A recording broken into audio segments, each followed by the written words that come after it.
Fyrsti sem að félagsturinn í dag skalanlega vefhönnun en þá erum við að halda áfram með þetta sem að við höfum lauslega séð í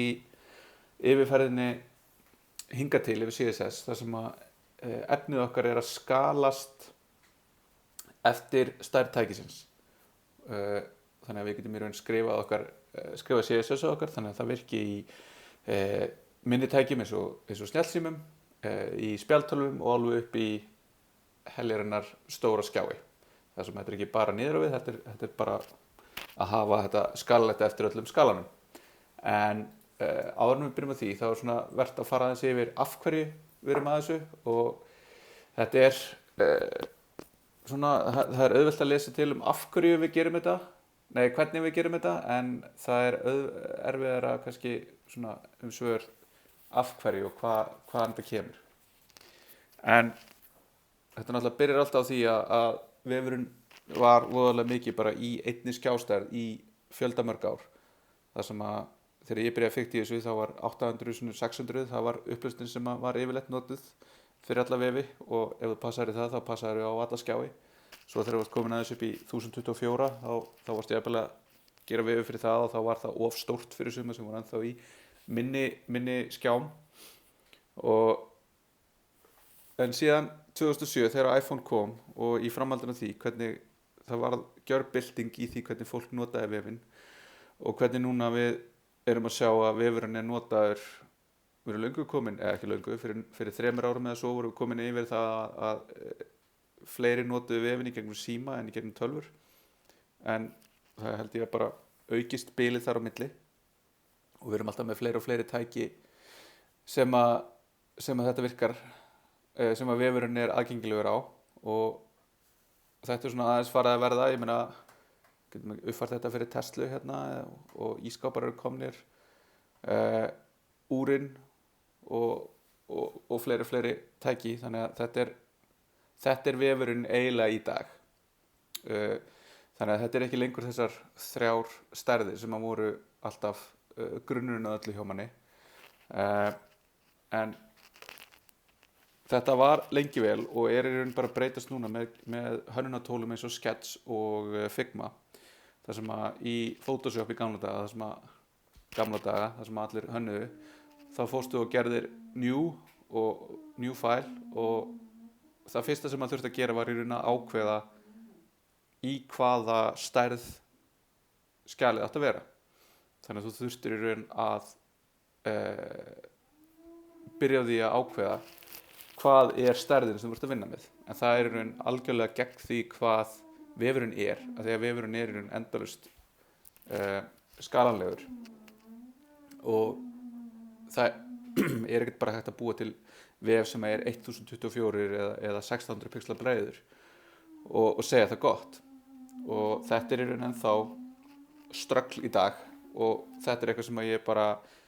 er stanslaust samtal á milli forritara og hönnuðar að ég er að taka upp bara locally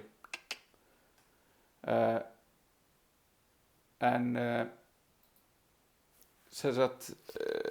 þetta samtal sem á sér stanslaust stað á milli forritara og hönnuðs það sem það í raun hönnuðir eru rosa mikið að hugsa það ennþá í dag að í raun hanna fyrir eina breidd og síðan hugsanlega fyrir minnstu breiddina, þannig að það hanna fyrir eitthvað svona desktop view og svo eitthvað mobile view og svo kemur það í hlut okkar forritarana, vefforritarana að í raun skala þarna á milli. Þannig að þá þurfum við að horfa á hönnun og við þurfum að segja þessi hönnun, hvernig brotnar hún niður þegar við förum niður og hvernig bregst hún við þegar skjárinn stækkar. Og þetta bara, þetta eitthvað sem að ég bara átti þessi langt samtal þetta í seinustu viku. Þannig að þetta ekki komið eitthvað á einhvern svona endanlegan stað. Þetta ennþá þessi þessari hugsunin ennþá barátta. Það ennþá eitthvað sem við þurfum að hafa í huga bara dagsdaglega. En þannig að maður þarf að geta hugsað allar þær mismunandi skjástærðir sem að vefurinn okkar gæti verið birtur í og þá það í raun þetta að vera með resilience innbyggt í vefin okkar, að vera að byggja vefi það sem við erum búin að sjá og við erum búin að prófa hvað gerist fyrir layoutið okkar, fyrir hvernig er komponent, og við erum búin að hugsa í raun hvernig þetta brotnar, hvað gerist ef það lengri fyrirsögn, hvað er mjög löng fyrirsögn í mjög lítilli breidd, í mjög mikilli breidd og svo framvegis. Og þetta ekki í raun spurningu það að við séum að gera eitthvað sem er verra, við erum að gera eitthvað sem er betra. Við erum að vera sem sagt, í anda vefsins. Við erum að gera það sem vefurinn vill vera. Hann vill flæða. Hann mjög fluid. Og þetta byrjaði allt sem sagt, árið 2010, þannig að það í raun 10 ár síðan, og þetta byrjaði með grein á Alistapart, þar sem að Ethan Marcotte skilgreindi hvað skalanleg vefhönnun væri, og síðan árið seinna kom út bók hjá A Book Apart, þar sem var í raun bara farið yfir aðferðina sem við erum að skoða í dag, sem í raun ennþá gildar. Það hefur aðeins bæst í hópinn svona hvað þetta að gera, en þetta í raun í grunninn alveg það sama. Og síðan tók við svona tímabil þar sem að þetta var mikið svona hvernig á að koma þessu inn í almenna hugsun, og hvernig á að koma þessu inn í verkefni, hvernig á að selja viðskiptavinum að þetta sé góð hugmynd. Og það var eins og með töflulausa hönnun hérna en lengra að það þurfti einhver að taka fyrsta skrefið, og þá var Boston Globe sem svona gaf út fyrsta vefinn sem var sannarlega responsive. Hann virkaði og prófaði allt frá BlackBerry tækjum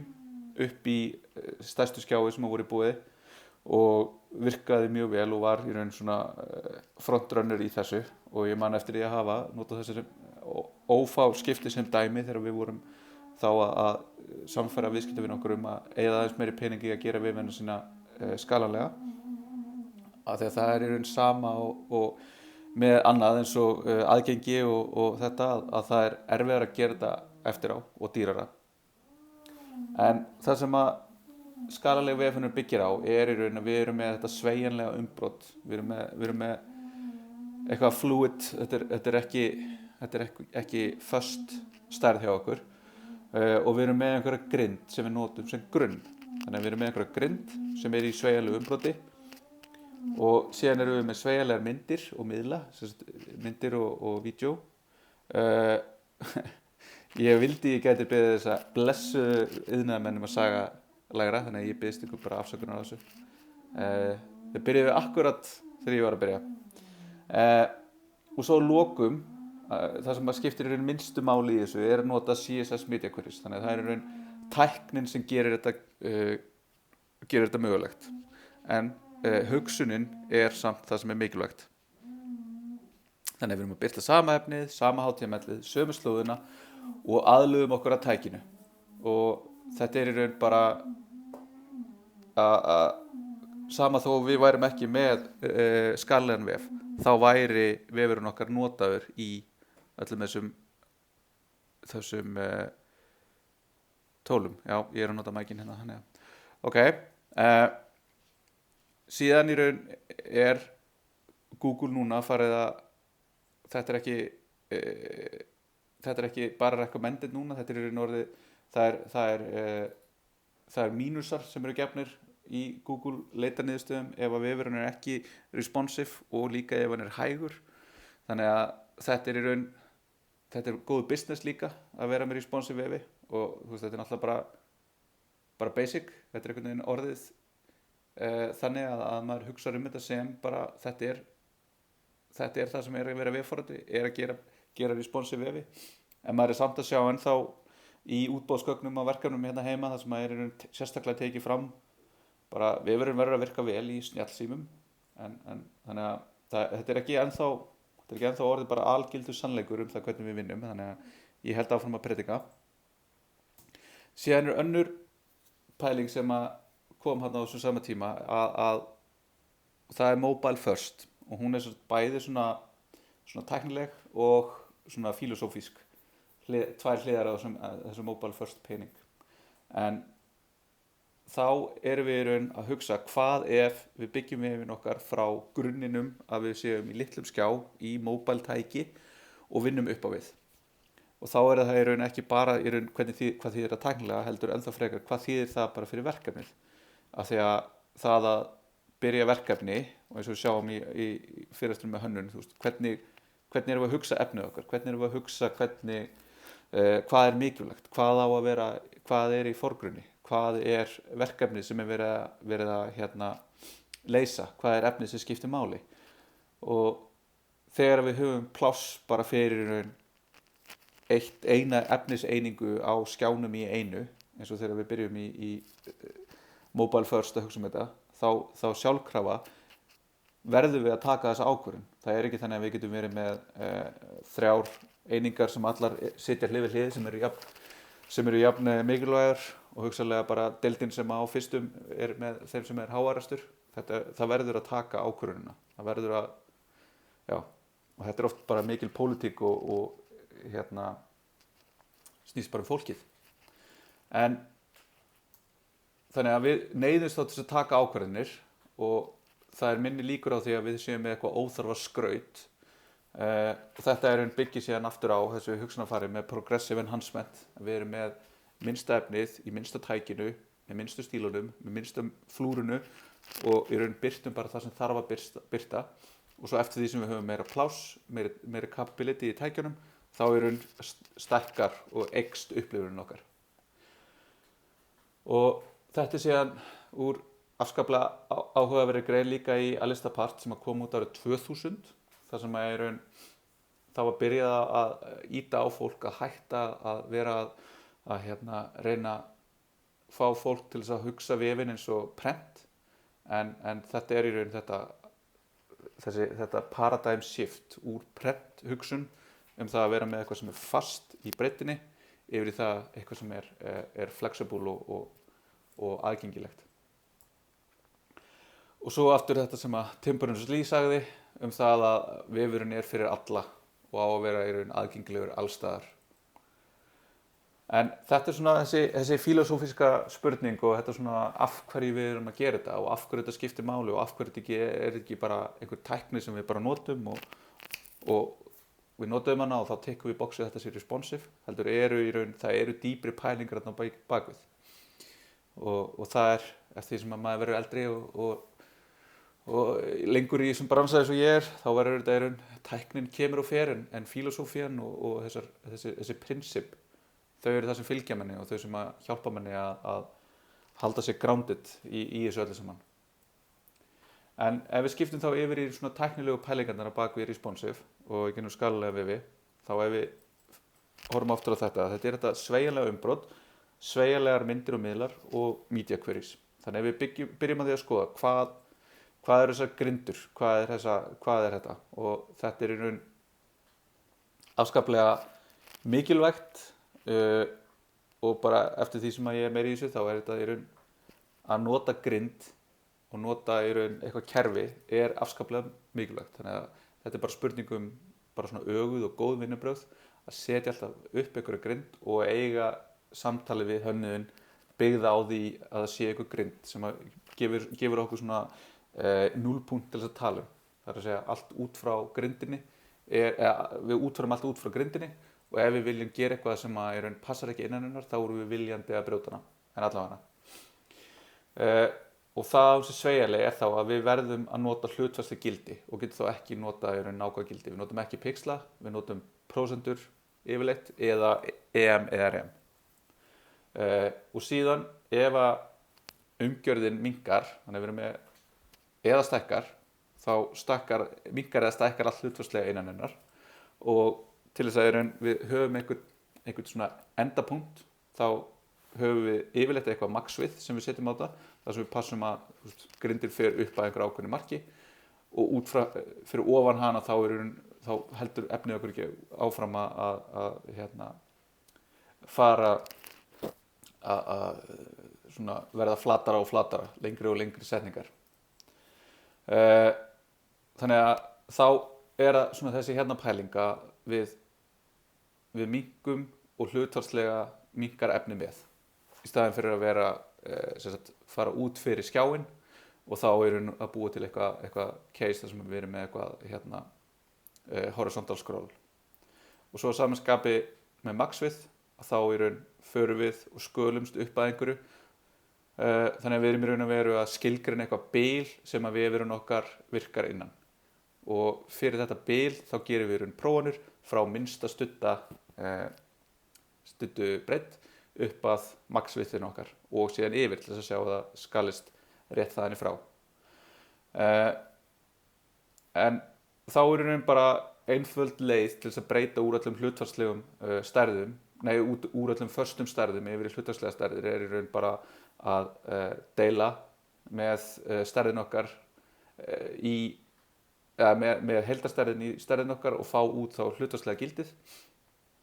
og þá getum við notað það til þess að breyta öllu þessu. Þannig ef við fáum einhverja hönnun þar sem að hönnuður búin að setja upp einhverja 600 pixla umgjörð sem heldur utan um allt efnið og innan umgjörðunar 1200 pixla efnisvæði og við viljum setja þetta upp í hlutfallslegu stærðum, þá bara deilum við pixlunum og fáum út hlutfallið sem þá efnið á að taka 75% af heildarstærðinni og heildarstærðin þá bara við 100%, max við 1600 pixlar. Þannig að við þá búin að skilgreina hvað mesta breiddin og svo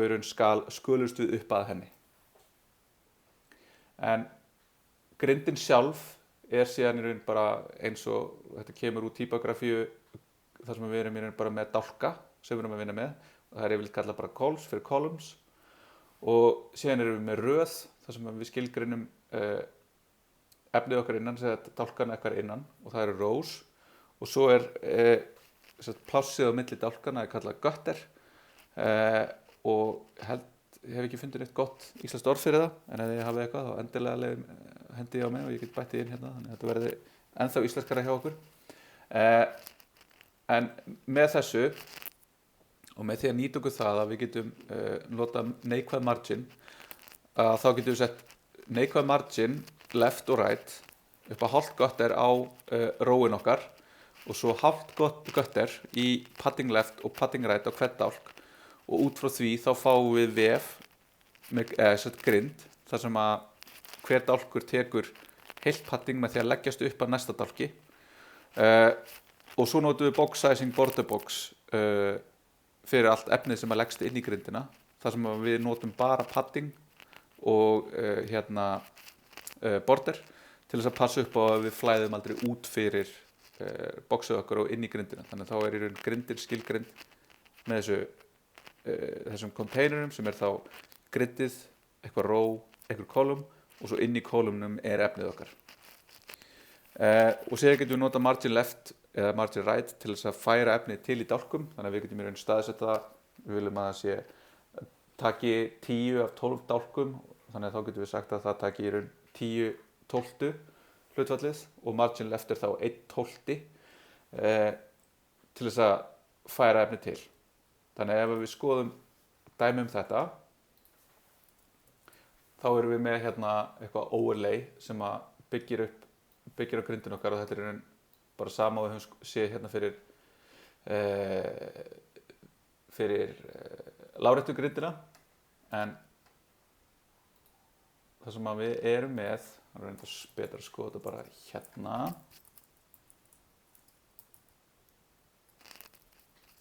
svona þannig að við erum með grindin okkar sem skilgreind bara með þessu þannig að við erum að segja offset 10 pixlar, að segja hún offset það ekstra, ég man ekki hvað það var en við erum með max width, við erum með dálka við erum með gutter og síðan uppi þá erum við með max width og við erum með hálft gutter og hálft gutter og svo erum við bara með dálkana, þannig að við erum með 12 dálka þannig að við segjum eitthvað sem á að fylla upp í 12 dálka tekur þá 100% af því að 12 deilt með 12 1 eitthvað sem á að taka 6 dálka tekur 6/12 sem þá 50% 3, 25 og ef við viljum offsetta 3 dálka þá erum við að færa frá vinstri hliðinni 3 dálka sem þá 25%. Þannig að með þessu þá er raun, ef við skoðum ekki boxin, þetta er bara dálka uppsetninguna hjá okkur, þá erum við að segja hérna, við erum með eitthvað grid og það sem að grid gerir er að skilgreina þetta, svo erum við með eitthvað row sem er með display flex og svo skilgreinum við fyrst að vera 12, svo að vera 2, 6, svo að vera 3, 3, 3, 3 og svo eitthvað sem er offsetaður og eitthvað sem er síðan 50%. Þannig að þá sjáum við hvernig þetta passar inn í grindina og hvernig hérna er götturinn okkar að lænast rétt og ef við skoðum inn í dálk að þá er dálkurinn hérna og dálkurinn við hliðina að þeir leggjast upp í hvern annan til þess að búa til 20 pixla göttur og fyrir röðina þá erum við með margin left mínus 10 pixla til þess að reyna að halda utan gridi hérna. En síðan er núna komið CSS grid sem við tökum aðeins í lokin ef við höfum tíma. Það var eitthvað aðeins tíma stress á mér að passa því inn. En þá þurfum við ekki lengur að nota þetta hér. Heldur segjum við bara display grid og skilgreinum þá hvernig dálkarnir okkar eiga að haga sér. Þannig að það er sama pæling nema bara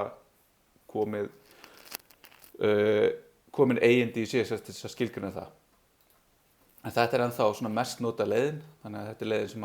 er best fyrir ykkur að nota núna og síðan í raun bara að sjá hvernig hitt virkar. Þannig að þá erum við komið dálka og þá eftir að þið eru búin að vera slást við hvernig þetta virkar allt saman í verkefni 4, hvernig er að raun að staðsetja þetta með float, þá hérna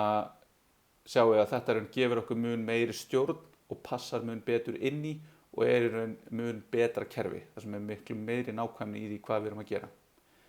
Þegar við erum með línu sem fara yfir götturinn kemur þá bara bil í línuna. Í raun er griddið bara til stuðnings, þannig að við viljum í raun og veru, við erum aldrei að fara að sjá þetta svona, þetta verður í raun bara svona. Og þið getið ímyndað ykkur að það sé ekki eitthvað, það sé texti og ekki þessi borderar hérna. En þá er efnið okkar svona og við erum í raun, þetta er ósýnilegi hluturinn sem við erum að nota til þess að styðja okkur við það að passa upp á allt það sé eitthvað jafnvægi í hönnun okkar. Og við séum að nota eitthvað kerfi og við séum ekki bara randomli að staðsetja hluti einhvers þar á skjánum. En síðan þegar við förum að setja myndir inn í þessa grind, þá þurfum við að passa upp á að hún í raun passi innan dálkana og þá svona mest basic hluturinn er að segja bara img-tæpið fái max við 100% sem því að það mun aldrei verða breiðara en 100% stærð foreldrisins, þannig að það mun í raun alltaf bara passa akkurat inn í foreldri saman hvað það er. En síðan erum við náttúrulega með myndir sem að passa ekki endilega inn í þetta eða vídeo sem er í 16:9 eða eitthvað svona. Og við getum þá bæði minnkað og stækkað eða kroppað myndirnar eins og við sáum með Object Fit í seinasta tíma. Þannig að þá bætum við einhverju efni hérna inn í, eða reyndar þetta hérna er bara aftur það sem við skoðum þá með Object Fit. Og ef við skoðum þá hvernig þetta hagar sér eftir því sem að plássi verður minna. Setjum þetta á desktop hérna. Þá erum við hérna með cover, þá ef það er lægi að myndin okkar sé zoomuð einhvern veginn inn svona, eða ef það er lægi að við fáum einhverja hérna letterboxing, þá getum við skilgreint í raun hvernig myndirnar okkar eiga að vera. Verkefni framöndan dregið með niður að nota display grid. Nei, það verður ekki dregið niður fyrir að nota display grid. Þá bara hérna endilega kynnið ykkur það. Og svo getum við líka nota aðra aðferð sem er í raun að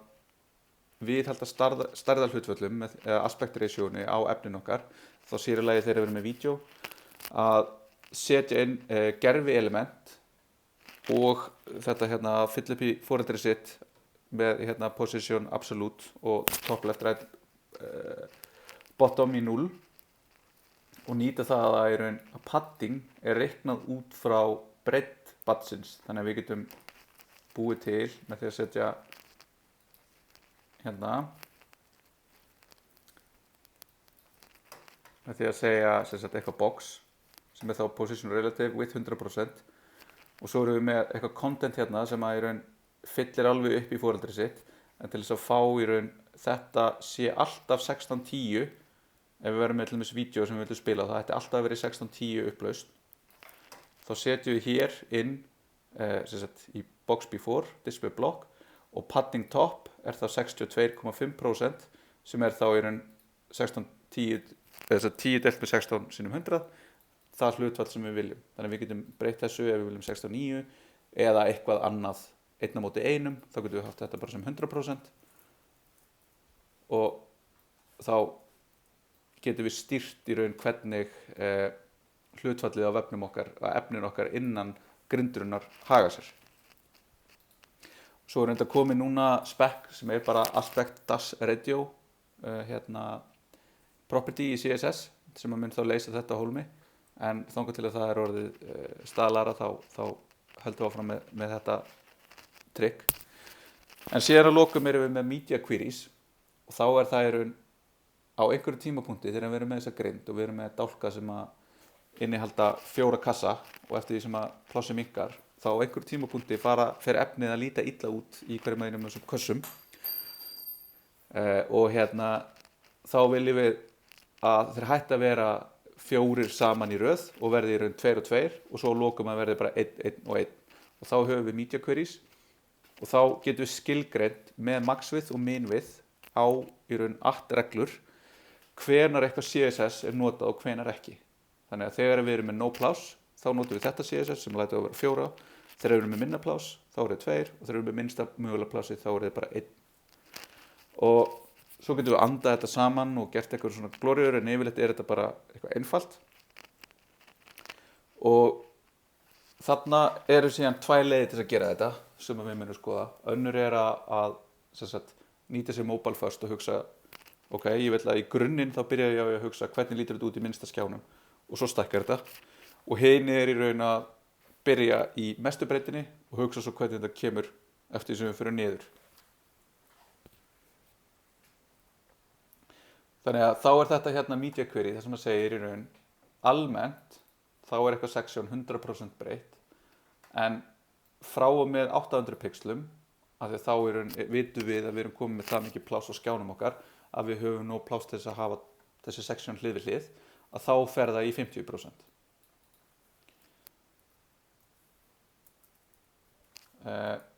Og þá í raun aðferðin þegar sem að eða bara ef við skoðum hvernig media queries virka og hvernig við getum í raun skoða hvernig það er að haga sér þá ef við förum hérna yfir í dæmið þá erum við bara með media query þannig að skjárun okkar er hvítur í grunninn en síðan í raun verður hann dekkri og dekkri eftir því sem að það verður meira og meira pláss þannig að þá í raun förum við hérna og sjáum hann er hvítur hér og svo sjáum við hérna í DevTools að við getum hoppað í næsta punkt sem er 400, 500, 600, 700 og 800 og svo upp fyrir og þá í raun erum við að breyta hvaða CSS er tekið og þá sjáum við hvernig það er hérna og hvernig kasketið og specificity er að vinna með okkur en síðan í raun media queries og grindir okkar þannig að þá við förum hérna yfir í þessa þannig að þá erum við með bara gerum þetta hérna þannig að við fáum ekki overflow þegar við förum í minni skjái það er líka hægt að setja padding á í raun container utan allt sem væri þá á main þá fáum við hérna sem sagt einhverja columns og hérna er gott að nýta sér eitthvað kerfi þannig hérna ætlum við að segja að við erum með venjulega og svo erum við með small columns oft er maður líka með medium, extra large eitthvað svoleiðis og þetta er í raun sjáum við eftir hvaðan þessi nafnahefð kemur en þannig að ég segi á efninu mínu hérna almennt þá þessi að vera taka 6/12 en þegar ég er í small skjá eða í small birtingu þá á hann að taka 12 þess að taka 3 en í smærri þá á hann að taka 6 og þá fáum við þessa virkni hérna við höfum no pláss þá er þetta svona en svo leið og plássi fyrir að minnka og nákvæmlega þegar minnkar hérna niður fyrir 600 pixla þá dettur upp útlitið okkar hérna á milli og þá tekur þessi dálkur 100%, þessi 100% og þessi hérna sitt að hvað. Þessi einhvern veginn staðsettur öðruvísi, hann fær meira offset, sama offset hérna, en fær bara meira pláss. Og svo sjáum við ef við höldum áfram að minnka þá þyrftum við að bæta við einhverjum öðrum punkti með við hversu langt niður við ætlum að fara. Þannig að við ætlum að stiga þetta niður í 320 sem svona almenn stærð. Það var einhvern tímann stærðin á minnsta stærðin sem iPhone studdi en hún stærri í dag. En 320 gott viðmið, hvernig lítur þetta út þar. Og þá væri mjög gott að stækka þegar hann hérna, hugsanlega að taka 4 dálki í viðbót, leyfa þessum hérna verða 100% og þá erum við búin að skoða. Þannig að þegar maður að vinna í svona responsive pælingum, þá maður rosa mikið að gera einhverja breytingu og skoða svo hvernig þetta brotna eftir því sem að plássi minnkar og hvernig þetta flæða eftir því sem að plássi stækkar. Og ef við snúum þessu síðan á haus og horfum þetta hérna mobile first og þá hérna þá erum við með small í grunninn, það sem við erum að horfa á, en eftir því sem við förum upp þá bætast stílarnir við og þá birtingin nákvæmlega svo sama, en tveir mismunandi þankagangar hérna á bakvið. Þetta aðeins öðruvísi, það bara mér að kenna. En síðan þegar við erum að vinna með myndir innan svona responsive vefja, þá hefur við þetta að geta sett max við og það virkar ákveðið langt fyrir okkur, en síðan viljum við hugsanlega fara að hafa ennþá meiri stjórn og til dæmis ef við getum ímyndað okkur fréttavef sem með einhverja flennustóra mynd fyrir aðal fréttina sem í gangi, en þegar ég opna á hérna mobile þá meikar ofta ekki sens að hafa þessa stóru mynd, af því að ef við bara minnkum myndina niður þá hugsanlega erum við með allt of mikið af dítelum sem að verða ógreinilegir, en ef við vitum að það einhver megin eitthvað megin subject mynd af einhverju, þá getum við kroppað myndina til þess að sýna það og haft hana láta hana birtast í mobile og svo hugsanlega fleiri skref þarna á milli þangað til við komum upp í mestu studdu upplöstuna sem við styðjum og þá þetta að vera með art direction og þá það að við höfum einhverja leið í vefsjónarkerfinu eða einhvern veginn þar sem við erum að búa til efnið til þess að segja hvað hvenar sýnilegt. Og þá erum við með picture elementið og það í raun nýlegt og það inniheldur source element, en síðan hefur það alltaf eina og nákvæmlega eitt img element sem þá bæði fallback og þar parturinn sem að birtir allar myndirnar. Þannig að við getum ímyndað okkur að þegar þetta media query er triggerað af vafranum, þá tekur vafrinn þetta source set og skiptir því út fyrir þetta hérna. Þannig að þá stóra myndir birtist í skjám sem 800 pixlar eða stærri, en annars litla myndin. Og svo getum við sett fleiri source og jafnvel enn flóknari source set og þá getum við líka farið að styðja í raun mismunandi myndir, myndaformat, hvaða upplausn og hversu há upplausn. Þannig að ef við styðjum til dæmis WebP sem myndaformat frá Google sem ennþá þjappaðara en JPEG, þá notum við það ef við erum síðan með skjá sem í raun með 2x skjá sem í raun með hærri upplausn en birtir á sömu stærð, þannig að það eru fleiri pixlar í hverju physical pixli sem við sjáum eftir, þá birtum við þá mynd og svo ef við erum með skjá með ennþá hærri upplausn þá birtum við ennþá hærri upplausn af myndin okkar, en síðan í grunninn þá birtum við bara JPEG myndina og í lokin erum við með sourceið sem í raun bara fallback myndin okkar. Þannig að IMG styður líka þetta source set og það er þá notað til þess að setja inn þessar hærri upplýsnar myndir. Þannig að við skoðum hérna, þá erum við með picture elementið bara með þessu einfalda case þar sem við erum með stóra og litla. Þannig að þá erum við með tvær myndir sem skipta út eftir því hvað er stór skjár eða hvað er há upplýsnar skjánum okkar. En aðeins síðan þetta pixel ratio, þá erum við með device pixel ratio sem er hlutfall og það er hlutfall á milli physical resolution eða raun upplýsnar skjásins og logical resolution sem er raun stærð skjásins. Þannig að ef við erum með iPhone þá er stærð skjásins, ef við myndum bara mælan og translata því yfir í pixla, ákveðið stór, en upplausnin er raun mun hærri. Það sem það eru svona eitthvað subpixel rendering þar sem við erum í raun bara með hærri upplausn, fleiri pixla í plássinu sem við erum með. Og það er í raun síðan pixel density sem er í raun fjöldi pixla per tommu eða sentimeter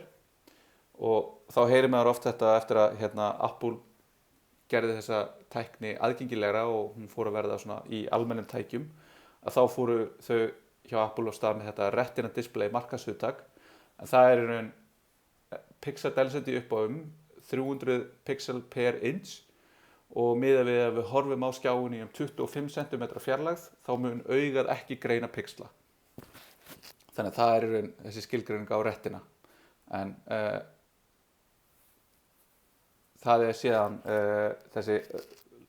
munurinn á logical og physical upplausn sem er í raun alltaf frekar og frekar. Það verður alltaf stærri og betri skjáir til með hærri og hærri upplausn. En síðan að lokum fyrir fyrir þessa skjái þá í raun viljum við ekki að vefurinn okkar birtist bara pingu lítill af því að í raun upplausnin á skjánum er jafn mikill og upplausnin á borðtölvu. Heldur viljum við í raun að þessi hort til þessara raunstærðar og þá getum við leiðbent vafranum það hvernig síðan birtist með því að segja metaname viewport sem er þá stilling á því hvernig vafrinn birtir viewportið og width eigi að vera device width. Þannig að viewportið eigi að vera jafnt logical resolution en ekki physical resolution. Síðan eru fleiri sem við getum breytur sem við getum átt við. Initial scale sem er hversu mikið er vefurinn zoomaður inn eða út. Þetta er 1, þá er hann bara í venjulegu. 0, eitthvað, þá er hann zoomaður út. 1, eitthvað, þá er hann zoomaður inn. Síðan minimum scale, hversu lítil má síðan verða, hver langt má zooma út og lokum maximum scale og user scalable og þá getum við sagt í raun má pinch zooma skjáin og við getum sagt nei og það er eitthvað sem við viljum alls ekki gera út af því að það eru takmarkar aðgengi af vefnum okkar og ég bölvaði alltaf þegar ég þarf þess að af hverju mætti ég ekki með að zooma inn á skjáin til að sjá betur eitthvað. En þá endum við með svona sem við verðum að vera með á öllum vefjunum okkar sem að eiga að vera responsive og eiga að virka rétt á bæði stórum desktop skjám og minni skjám í snjallsímum. Þannig að það er with, device with, initial scale 1. Og ef við höfum þetta ekki og opnum vefin okkar sem við erum búin að gera responsive í síma þá lendum við í ef við skoðum bara loka dæmið okkar hérna, þar sem við erum búin að blanda þessu öllu saman. Þannig að hérna erum við með í raun vef sem er með grind, er með responsive myndir og nota media queries til að hoppa á milli og við skoðum hvernig hann skalast. Þannig að þá erum við mismunandi skölunum á myndunum hérna. Þannig að hvort það séu að skerast frá í miðju, hvort það séu að vera alveg sýnilegar eða frá vinstri og eftir því hvernig þetta minnkar niður. En þá ef við förum hérna yfir í mobile þá erum við að sjá að þetta er eins en ef við förum núna í dæmið hérna og við fjarlægjum þessa línu þá fáum við í raun einhverja skrýtna skölun á þessu út af því að nú erum við að fá birtinga eins og þetta sé birt út frá hérna logical resolution, þannig að við fyrir hérna bara í iPhone, þá er þetta ekki eins og við höfum hugsað okkur, þannig að við verðum að segja svona og þá verður þetta eins og við höfum hugsað okkur þetta. Þetta er þá fyrsti fyrirlesturinn í dag og ein spurning hérna að lokum, er einhver réttlætanleg ástæða fyrir því að banna Zoom, ef ekki af hverju stíð að afræða það? Það er í raun bara góð spurning. Sumir segja að ég vil hönnunin mín á að vera nákvæmlega svona og hún verður ljót ef þú zoomað inn. Hugsanlega gæti þetta líka verið í einhverjum svona tólum eins og Google Docs eða eitthvað svoleiðis sem að þú ert að birta á minnisskjám og ef þú fer að zooma þá eru riðlast hlutirnir, en þetta er bara eitthvað sem maður ætti ekki að gera og í raun eftir að hafa talað við líka fleiri aðila, við erum að vinna verkefni núna í dagvinnunni minni þar sem við erum í raun með vef sem að þarf að vera mjög aðgengilegur fyrir bara alla og þeir við hittum fólk frá frá blindrasamtökunum og þeir listu því fyrir okkur hvernig þeir nota vefinn og þá er það í raun eitthvað sem að þeir gera mikið er í raun bara bæði að zooma á tækjum og svo þegar þeir eru í tölvu að bara zooma mikið svona með því að í raun stækka skjáinn svona. Þannig að þeir sögðu að það væri mjög